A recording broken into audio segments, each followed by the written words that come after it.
Thank you very much for joining me. I mean, no one's joined you yet, Mum. So, just wait.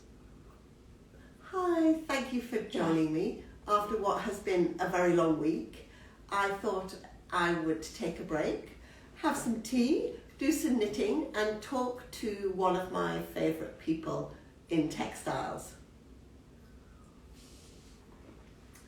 Chinar Farooqui I met many years ago and have known her for a long time.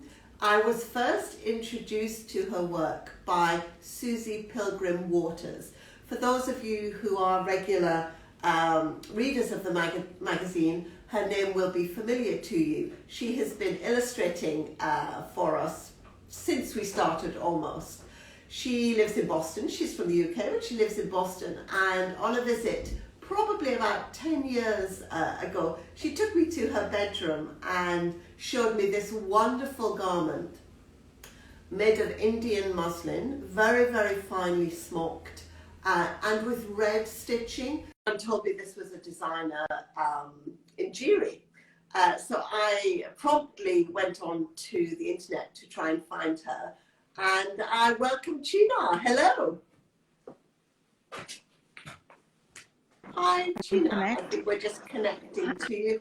Hello, good morning.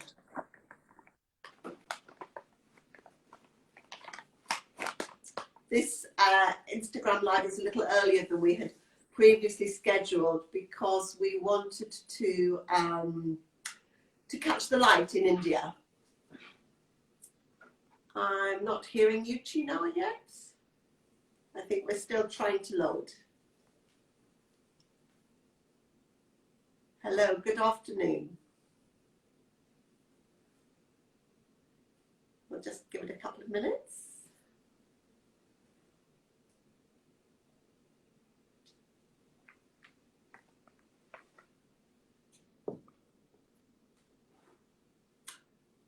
We've got a problem, Chinar. We're going to wait a couple of minutes. I'll do a little bit of knitting while we wait. We've lost you. We'll try to reconnect. And if we come back to you, that would be lovely. Chinar works outside in India on her veranda, and she wanted to be able to show you some of her textiles in the daylight. Hi, Chinar. We are struggling to get you. I can see you, but I can't hear you. I can see you have some assistance there.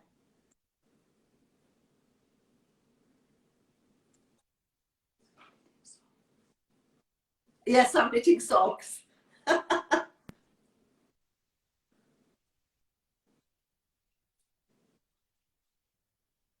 I can see you, Chinar. Oh, you've gone again.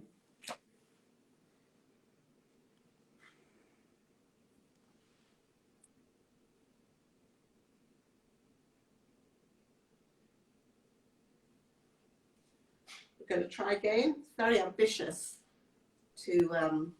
Hi, Polly. Can you see me now? Yes, I can hear you now. Hello, how are you? Very well, thank you. Nice to see you. Thank you for joining us today. Can we start by you telling me what does the word Injiri mean, your brand? Hi, everyone. So this is Chinar. I'm talking from Jaipur. I'm a trained painter and textile designer. And we're talking about the brand which I founded 10 years ago. It's called Injiri. So the idea of working with highly skilled traditional Indian textiles, which are valued for their beauty and craftsmanship, is the philosophy of the label, and therefore the word Injiri. So the word is a Kalabari word for Madras checks. So as a design student, when we study Indian textiles, we realize that the highest quality of textiles from India were made for other countries, like the chins and the kalamkaris, and many of them were used for trade. And sometimes highly skilled textiles were also patronized by local courts in India. For instance, the chikankari embroidery were patronized by the Lucknow Nawabs. So the word Injiri was used for a particular Madras checkered textiles that were sent from India to West Africa in the 18th century. The word itself means real India, and it was used by the local people there, and it meant textiles that came from India. So I think the significance of trade textiles and the fact that it means Indian or from India was very fascinating for me as a design student.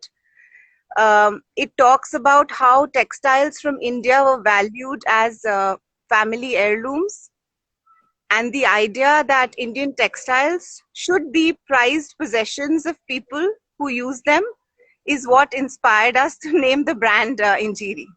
Thank you so much. I love that idea. You know, we're never going to get rid of international trade, and we shouldn't. But international trade that has a local identity, I think, is very important. And of course, it's January. We would usually be coming to visit Jaipur. Could you tell us a little bit about your studio? Sadly, we're not able to this year. So yeah, we're working out of Jaipur. All the finishing of the textiles happens here, which is the stitching and the hand sewing, the hand trims, the packing, all of that happens here. But the making of the textile happens remotely in different parts of India. Oh. Since yes, so since textile production, traditional textiles is a cottage industry. So they are woven in specific geographical locations. Could you tell a little bit about some of those different locations, the different textiles you use, where are they from? Maybe you have an example of one or two of them you can show us? Sure. So we mainly work with about 4 to 5 techniques as of now. It's been 7 to 8 years. One of the most important techniques is the Jamdani woven textiles. So I can.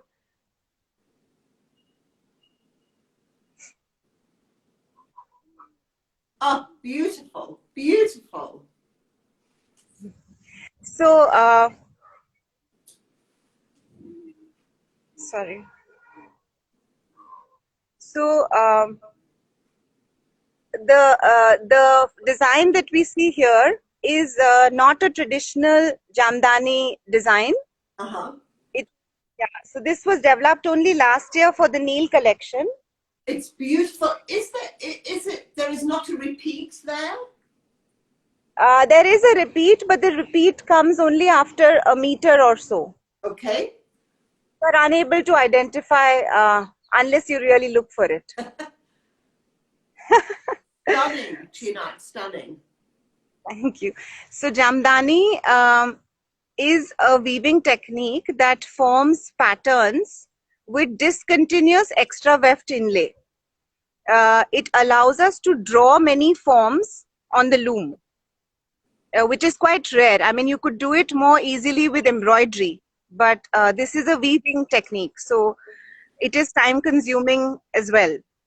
And what I love about Jamdani myself is the difference between the translucent, very fine muslin and then the opacity when the inlaid extra threads. Yes. I think that's why it works best on lighter colors. So we work with, at the moment, we work with many Jamdani weavers. Some are more skilled, some are less skilled, but we make sure that, you know, we have different designs to kind of go over and work with many kinds of skills. Rather than trying to do something which is easier, we make sure we also use a little highly skilled weaver and try to work like that, and because that's what we would like to work with, very high skill. And is that the same when you're working with chikankari? Chikankari is a little different because the skill is very difficult to find now. They are so used to doing affordable, regular, skilled embroidery that it's very difficult to go back and ask them to do very fine work. Uh-huh. But we still keep trying. Uh, it's quite a challenge in chikankari. I think in Jamdani it's easier for us because we've been working with Jamdani for many years now, 8 years. Wow. Yeah. You must keep trying with chikankari though. It mustn't die. It's so beautiful. Yes. Yeah. So it's And what I noticed about your work when I first saw it is that you consciously minimize waste and you shy away from embellishment, and the decorative element of the garment comes from the actual construction itself. So what I noticed on the garment that I remember looking at many years ago was that you'd used a red thread to stitch a seam. Can you tell us a little bit about how that system of sure. making evolved?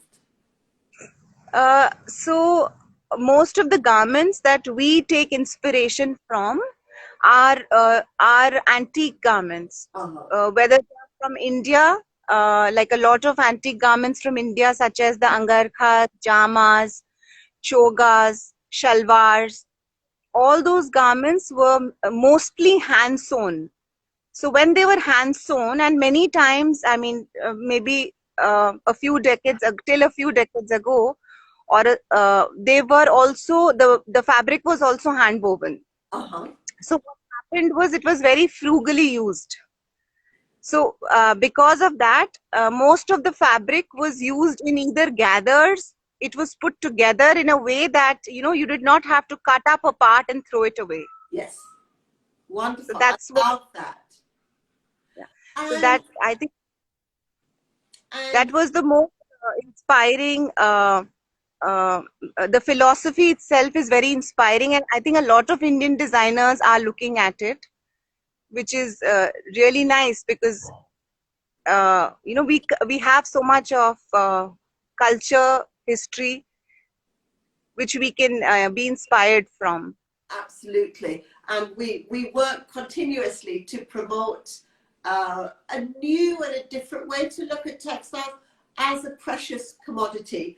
In the current issue of Selvedge, I don't know if you can see that there, we have an article about a collaboration between Chinar and Shamshi, who is a master weaver in village Bajodi. Perhaps you can tell me a little bit about the collaboration and about the collection that we featured in the magazine.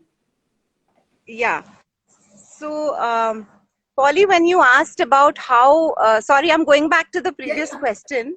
That's okay. I did not answer. Yeah. So when you asked about how to save textile, rather than shaping it and cutting it and not knowing what to do with the negative spaces when you cut a garment. So to avoid that, a lot of our garments are designed with panels. So what we use, I think 70% of the garment is fabric as is. It's a length of fabric, for example. So can I have that?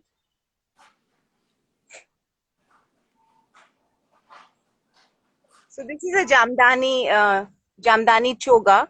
So only the upper part is slightly shaped, whereas everything below is a big panel, which is sewn onto the top, for example. And those wonderful tiny, tiny pleats underneath and gathers underneath the arm are just so beautiful. Yeah. So, I mean, that's just a way of making sure that, the construction is not too shaped. Otherwise, we end up with a lot of waste. And then there is another silhouette, which we do a lot, what we do is we quilt the fabric after gathering it. So what happens is it just gives an upper body a shape. And these are absolutely not cut. So they are straight panels which kind of once gathered and quilted down, they become flat, and the lower body is like a skirt. So these are just examples of how we, that's why our silhouettes are quite repetitive, and we don't like to introduce too many new things, because it's important to cut consciously, I think. Yes, absolutely, absolutely. Anyone who's ever woven a piece of cloth would, would just cry to know how much wastage there is to make a Western garment. And same thing for even a chicken curry. When we are working with the embroidery technique, we try to be because we get yardages woven, which is quite rare in the chicken curry craft. Mostly you do chicken curry on a stitched garment. Ah, okay. Yeah, so we try to, and it's so precious. So we use it in a way that that we don't waste. It's just beautiful, beautiful. So that was just to show. That's great. Could you? So we were talking a moment ago about Shamjiba, about your collaboration. Could you tell me a little bit about that? Yes. So traditionally, the Rabari community in Bhuj is known for hand sewing their own garments, especially the unstitched ones. Like, they weave a dhoti, for example, in 3 parts, and they stitch with a very beautiful kind of an embroidery technique, which I can show this to you here. Mahima, can you change the direction of the camera? How? Sorry. Wonderful. Or I can show it like that. So Polly, can you see? Yes, I can. So this is the kind of seam that we are trying to work. This is just a sample that we are developing in the studio. But the production will happen in Shamji Bhai's workshop in Bhujodi. And it will be hand stitched. Everything will be hand stitched. Oh.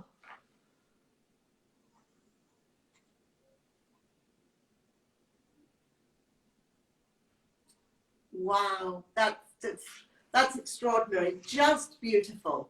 Thank you so much. So wonderful.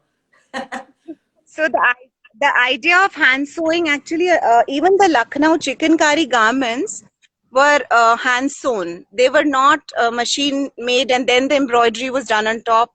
That was not the case. They were probably, while hand sewing, they were embroidered. So it was just an extension of the stitching itself. Wonderful. And I love the way that you collaborate with the artisans. So the end product is a real two-way, what can you do and what can we, a real two-way conversation. I think that really respects the work of the artisan and will eventually help preserve the craft because everyone takes an ownership within the finished piece. And when we do have leftover fabrics, there is a beautiful workshop in Delhi called the Pevan Studio. We send them our waste and they kind of weave these for us. Ah, wonderful. So that's truly no waste. And this is a scarf? No, we made them into jackets, but it could be a scarf as well, yes. It's a beautiful textiles, and no 2 pieces look alike, of course, because they are all from different colors and different pieces of the wastage. So the fabric is cut into strips and woven? Yes. So what they do is we send them bags. They wash all the waste, dry it up, and they try to kind of make it linear. Yes. If they need to stitch a bit, they do. And then they weave it on the loom in their own workshop. That's really beautiful. Stunning. And finally, Gina, I would love to talk a little bit about, we'll talk about this. What is this? So that's also woven by this workshop in Delhi, where they convert our textile waste into fabric. I love the colors. That is just stunning. Beautiful. I want to talk a little bit about color. I've been looking at your Instagram recently and looking at your winter collection. Now, when I think about Indian textiles, what comes to mind is very fine muslins and really summer textiles. Can you tell me a little bit about the dual colors and the weights of the textiles you've been making for the winter collection? Yes. So most of the winter textiles we started developing about 4 years ago with the Shamji Bhai in Kutch again. There is a lot of wool that is woven in Himachal Pradesh and Kashmir. Since I'm working with Shamji Bhai, it was nicer to work on wool with him. But a lot of the merino wool that they have in Bujori is a little stiff. So we were not sure how to have softer textiles. So it was a project done with a student at NID where we developed a little open structure and we kind of softened the wool. So then, so a technique called Andri, in which what they do is in the warp, they skip a dent, and in the weft, we weave it a little open. And then when we agitate it and put it in hot water and wash it, the textile really softens. And it clips together. Yes. So I mean. So can you tell me how the collaboration with the student worked? Because I'm very, very interested in the textile course at the National Institute of Design. I think the way that they encourage their students to work within the community of artisans is really inspirational. Yeah, it is. It's a completely different way of teaching design to students, where they don't really look at the market, but they look at Indian textiles as a base to develop designs in order to ensure that there is, because most of the traditional techniques have limitations of form, of color, of raw material that is used there. So as designers, we can contribute a lot, but only thing is that we have to work within the limitations of a craft. I think which is not can often produce the best designs, actually, if you if there are certain things that you just can't do. Yes, exactly. And it allows, and most of all, we are such a huge country, and there's such a huge population of weavers, hand tie and dye craftsmen. There's so many techniques. So as designers, I think it's extremely important that that becomes our base, and not what the market needs for cheaper prices, or Absolutely, yes. Mass production is not, I think, and I think NID really builds that, because students have they're very strong in the way they think, in the way they approach a technique. So given that platform, a lot of them are able to work with craft, which is phenomenal. I mean, you can't do that in any other country. No, absolutely not. It's entirely unique. I have looked at design institutions around the world, and that's the only place I've seen this this approach, and I think it's producing wonderful results. Can you tell me a little bit about the color? Are the colors in this in your winter collection, are they hand dyed colors? Are they natural dyes? Polly, I'm not able to do natural dyes because they have a big problem of fading, and I am a very, very visual person. I need to have a lot of pattern and form when I work, and that becomes very difficult. You can't get so much color in natural. So how do you ensure that the dyeing process is safe for the dyers? We have a lot of certifications at the dye studio that we ask for, because most of our buyers, they insist, and we also ensure that they are free of naphthol dyes, and they are azo free, and they don't harm the environment too much. For example, in the bandhani technique, we use the technique of eating color from the textiles. Yes. Because if you want a color dot, you need to discharge it. For example, if I need an orange dot, yes, on a light blue background, I need to first dye the orange, yes, discharge it, and then dye it in another color. So we are working with the craftsmen to find an alternative to the chemical. So that's an ongoing process where you try to identify things that are not good for the environment and find alternatives. Super. Well, thank you so much for taking time to enjoy a break with me. It's been an absolute pleasure to talk to you, Chinar, and I do hope we meet again very, very soon. Yes, thank you, Polly. Thank you very much. Keep well. Stay safe. Bye-bye. Bye-bye.